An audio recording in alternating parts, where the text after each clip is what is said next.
अस्सलाम वालेकुम, मैं हूं मैर तारिक। नाजरीन, जंग के 2 हफ्तों के बाद ही ट्रंप इस वक्त दुनिया से ईरान को शिकस्त देने के लिए मदद मांगने पर उतर आया है। ये जंग जो ईरान पर मुसल्लत की गई थी, कभी भी आप कह लें कि अस्करी और मुआशी लिहाज से एक बराबरी की जंग नहीं थी, लेकिन अब ट्रंप की जो हालत है, जो बेबसी है, इसको देखकर आप ये कह सकते हैं कि जंग का हतमी नतीजा चाहे जो भी हो, लेकिन ट्रंप की हालिया मीडिया टॉक के बाद आप कह सकते हैं कि सुपर पावर ये जंग ईरान से हार चुकी है और ट्रंप अब मदद के लिए गिड़गिड़ा रहा है। ट्रंप अब कह रहा है जी कि अमेरिका की मदद करें, क्योंकि ये बात साबित हो चुकी है कि अमेरिका अकेले स्ट्रेट ऑफ हुर्मुज़ नहीं खुलवा सकता, और अगर ऐसा मुमकिन होता तो 2 हफ्तों में वो हुर्मुज़ को खुलवा लेता। लेकिन यहां कंट्रोल सिर्फ और सिर्फ ईरान का है, और ये भी नहीं कि यहां से कोई जहाज गुजर नहीं रहा। ईरान की मर्जी से यहां जहाज आज भी गुजर रहे हैं। भारत के 2 जहाज पिछले दिनों गुजरे यहां से। अच्छा जी, अब ट्रंप ये चाहता है कि नेटो ममालिक इसकी मदद करें स्ट्रेट ऑफ हुर्मुज़ को खुलवाने में, और इसने चाइना को भी धमकी दी है कि चाइना से चाइना स्ट्रेट ऑफ हुर्मुज़ खुलवाने में अपना किरदार अदा करे। अगर उसने ऐसा नहीं किया तो वो इस महीने के आखिर में चाइना के दौरे को मुलतवी भी कर सकता है।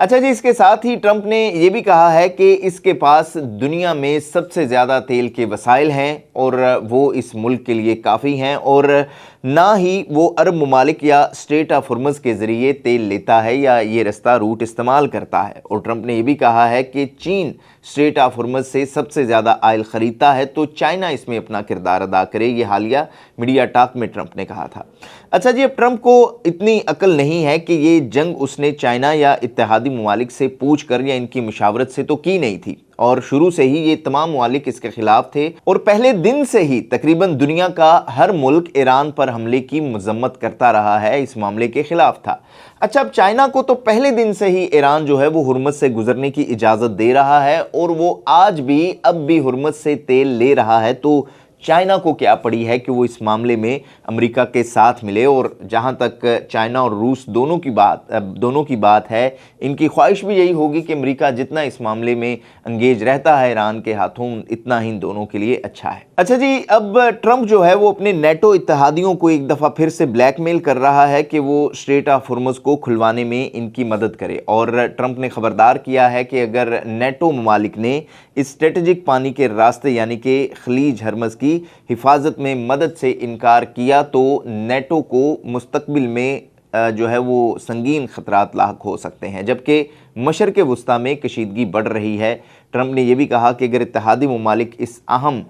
शिपिंग कॉरिडोर की हिफाजत में तावन नहीं करेंगे तो ये नेटो के मुस्तकबिल के लिए बहुत बुरा होगा, क्योंकि इस रास्ते से दुनिया के तेल की बड़ी मिकदार गुजरती है। तो ये थी जी ट्रंप की ताज़ा तरीन धमकियां जो वो अपने इत्तेहादी को ही दे रहा है। लेकिन अब सूरत हाल ये है कि आलमी मंडी में खाम तेल की कीमत जो है वो $100 फी बैरल के करीब है। 98-95 डॉलर फी बैरल से आगे पीछे हो रही है। और तशवीशनाक बात यह है कि अगर हुर्मुज़ ना खुला तो पूरी दुनिया एक बड़े मुआशी बहरान से दो चार होगी, और ख़ास तौर पर अरब ममालिक। और हम जानते हैं कि आज की दुनिया मुआशी तौर पर इंटरलिंक है। अगर एक खित्ते में बहरान आता है तो पूरी दुनिया इसकी लपेट में आती है। अच्छा जी, अब ट्रंप ने तो हमेशा की तरह नेटो को धमकियां दी हैं, लेकिन इस बार जो है वो यूरोपीय ममालिक का जवाब जो है वो थोड़ा सा डिफरेंट आया। बरतानिया, फ्रांस, जापान और ऑस्ट्रेलिया ने साफ इनकार कर दिया है कि वो स्ट्रेट ऑफ हुर्मुज़ में अपने बहरी जहाज़ नहीं भेजेंगे, और इन ममालिक का कहना है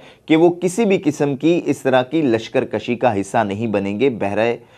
हुर्मुज़ में। अच्छा, ये वैसे मेरे ख्याल में कोई पहला मौका है कि मैंने किसी अमरीकी सदर को इतना बेबस देखा है। अब यहां समझने की बात यह है कि ट्रंप के पास दुनिया की सबसे बड़ी नेवी यानी कि ब्लू नेवी है, और वो अपने 2 बहरी बेड़े ईरान के करीब लाकर खड़ा कर चुका है। लेकिन इसके बावजूद भी दूसरे मुल्कों से वो मदद क्यों मांग रहा है? तो इसको क्या समझा जाए कि बात अब अकेले अमेरिका और इसराइल के बस की नहीं रही, या जैसा मैंने पहले कहा था कि ट्रंप के इस बयान के बाद पूरी दुनिया अब सवालात उठा रही है कि ट्रंप का अब मजाज बदलता हुआ नजर भी आ रहा है, और ईरान पर हमले में नेटो की शमूलियत ना होना इस बात का भी सबूत है कि कोई भी मुल्क ट्रंप के इस फैसले को दुरुस्त नहीं मानता। अच्छा जी, इस तमाम तर मामले पर ईरान की जानिब से भी बड़ा अहम रिएक्शन दिया गया है, और अपनी जगह ट्रंप के दावों पर ईरान का जो रिएक्शन है वो भी पानी फेर रहा है। तर्जुमाने पासदारान अली लारजानी का ये कहना था कि अभी तक जो मिसाइल छोड़े गए हैं वो 2025 से पहले बनाए गए थे, अभी 2025 के बाद से बनाए गए मिसाइल का स्टॉक बाकी है। और अली लारजानी ने यह भी कहा कि अमेरिका ने तो ईरानी बहरिया को तबाह कर दिया था, तो अगर ऐसा है तो फिर हिम्मत करें और स्ट्रेट ऑफ हॉर्मुज़ में अमरीकी बहरिया भेज दें। बाकी यही सवालात साफ़ी भी उठा रहे हैं ट्रंप के सामने जी, कि आप तो दावे कर रहे थे कि ईरान का मिसाइल सिस्टम तबाह कर दिया है, इसके लॉन्चर तबाह कर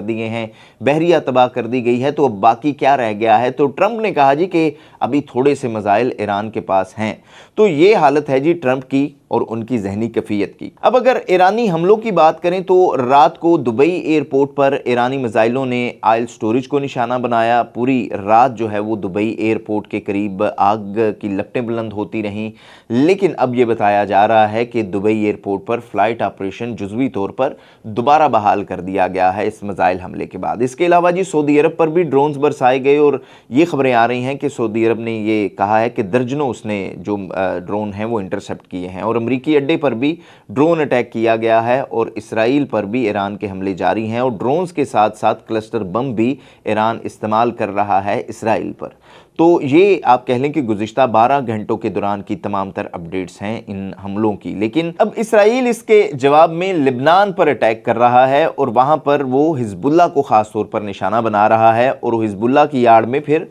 मासूम लोगों और आबादियों पर भी बमबारी कर रहा है। और अब इसराइल ने अपनी ज़मीनी फ़ौज भी लिबनान में दाखिल कर दी है और अभी तक आप कह लें कि जो सैकड़ों लिबनानी हैं वो इस तमाम तर एपिसोड में कत्ल हो चुके हैं। और उनको मतलब ये नहीं कि वो सिर्फ हिजबुल्लाह के ठिकानों को निशाना बना रहे हैं, बल्कि हिजबुल्लाह की आड़ में वो आम शहरियों को भी निशाना बना रहे हैं, सैकड़ों ख़वातीन, सैकड़ों बच्चे, यानी कि आप कह लें कि सेम अभी वहाँ पर गज़ा वाली एक जेनोसाइडल सिचुएशन इस वक्त जो है वो लिबनान फेस कर रहा है। और अब सूरत हाल ये है जी कि ईरान तो आपको दावत दे रहा है कि आप में हिम्मत है तो आप ईरान में आएँ, ईरान में आप फुट स्टेप लेकर आएँ, अपने बूट स्टेप करें आप ईरान में, तो हम तो आपके लिए तैयार हैं। और अगर जहाँ तक बात करें हम हिजबुल्लाह की, जो कि इनको रॉकेट यानी कि मिसाइल भी नहीं है उनके पास, मिसाइल हैं लेकिन कम हैं, वो ज़्यादातर रॉकेट फायर करते हैं कि रॉकेट फायर करके ही वो इनको निशाना बना रहे हैं लिबनान से हिजबुल्लाह। और जाहिर है कि हम जानते हैं कि हिजबुल्लाह जो है वो कहीं ना कहीं उसको सपोर्ट है, वो एक छोटी जमात है, वो उस तरह से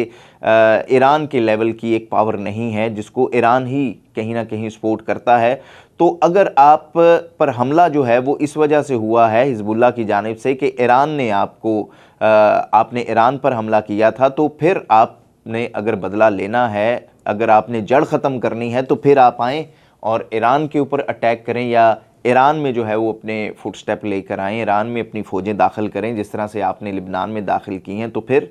पता भी चलेगा जी कि किसी बराबरी की फ़ौज में जो है वो मुकाबला हुआ है। तो ये मेरे ख़्याल में एक बुज़दिलाना तरीका होता है कि किसी भी आप शहरी आबादी को जंग की आड़ में निशाना बनाएं। और पहले दिन से ईरान में भी अगर बात करें तो अमेरिका और इसराइल की जानिब से यही किया जा रहा है कि वहाँ पर स्ट्रेटजिक अहदाफ को निशाना बनाने या जंगी अहदाफ को निशाना बनाने के साथ साथ पहले दिन से ही बच्चों को, बूढ़ों को, शहरों को, आप कह लें कि पेट्रोल या ऑयल स्टोरेजेस को और इसी तरह से फिर पानी के प्लांट्स को निशाना बनाया जा रहा है। तो मेरे ख़्याल में अमेरिका और इसराइल ने तो पहले ही कभी कोई इक़दार जो है वो इस तरह का नहीं रखा था, वो जेनोसाइड करता रहा है फ़लस्तीन में। लेकिन अमेरिका ने भी इस बार मेरे ख़्याल में कोई इक़दार या आप कह लें कि कोई जंगी कवानीन जो हैं वो नहीं छोड़े जिसकी उसने अभी तक जो है वो खिलाफ वर्जी ना की हो। और ख़ास तौर पे ट्रंप के इस दौर में जो कुछ अमेरिका ने किया है वो अपने ही एक